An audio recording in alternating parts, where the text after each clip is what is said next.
ছোট্ট একটি দোয়া। এই দোয়াটার মধ্যে আপনার আমার জীবনের সব চাওয়া আছে, সব এমন দোয়া সব আছে। আপনি সিজদায় গেলেন, আপনি সিজদায় যাওয়ার পরে মনে করবেন যে আল্লাহ, আমি তো সেই মানুষ যাকে একমাত্র তুমি দাঁড় হয়ে থাকার মতো তৌফিক দান করেছো। পৃথিবীর কিছু প্রাণী আছে রুকুতে, কিছু আছে সিজদায়, আর মানুষ একমাত্র দাঁড়াতে পারে, সেখান থেকে রুকুতেও যেতে পারে, সিজদাও যেতে পারে। আমি সবচেয়ে দাঁড়ানোর ক্ষমতা যে দিয়েছিল, এখন আমি সিজদায় গেছি আল্লাহ, আমি সবচেয়ে নিচু হইলাম। হওয়ার পরে এখন ঘোষণা দিচ্ছি সুবহানা রব্বিয়াল আলা, সুবহানা রব্বিয়াল আলা, সুবহানা রব্বিয়াল আলা, আমার রব সবচেয়ে উপরে।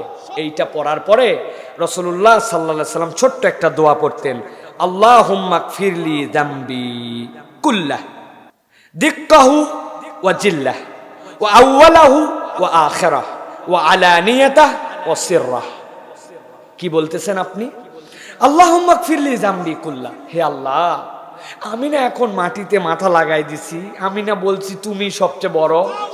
এখন তোমার কাছে আমার একটা আবদার আছে আল্লাহ, আল্লাহুম্মা গফিরলি যামবি কুল্লাহ, তুমি আমার সব গুনাহ মাফ করে দাও। এরপরে বলতেছেন দিক্কাহ ওয়া জিল্লাহ। দিক্কা মানে কি?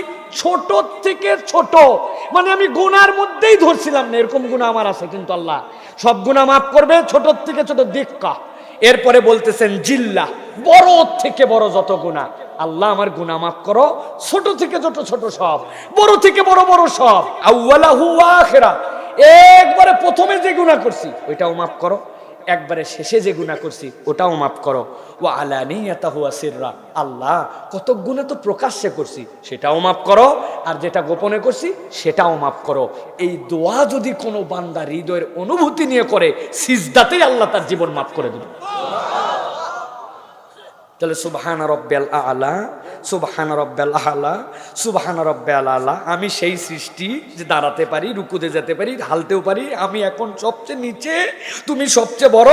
আল্লাহুম্মা গফিরলি যামবি কুল্লাহ দিক্কাহু ওয়া জিল্লাহ ওয়া আউওয়ালাহু ওয়া আখিরাহ ওয়া আলানিয়াতাহু ওয়া সিররাহ।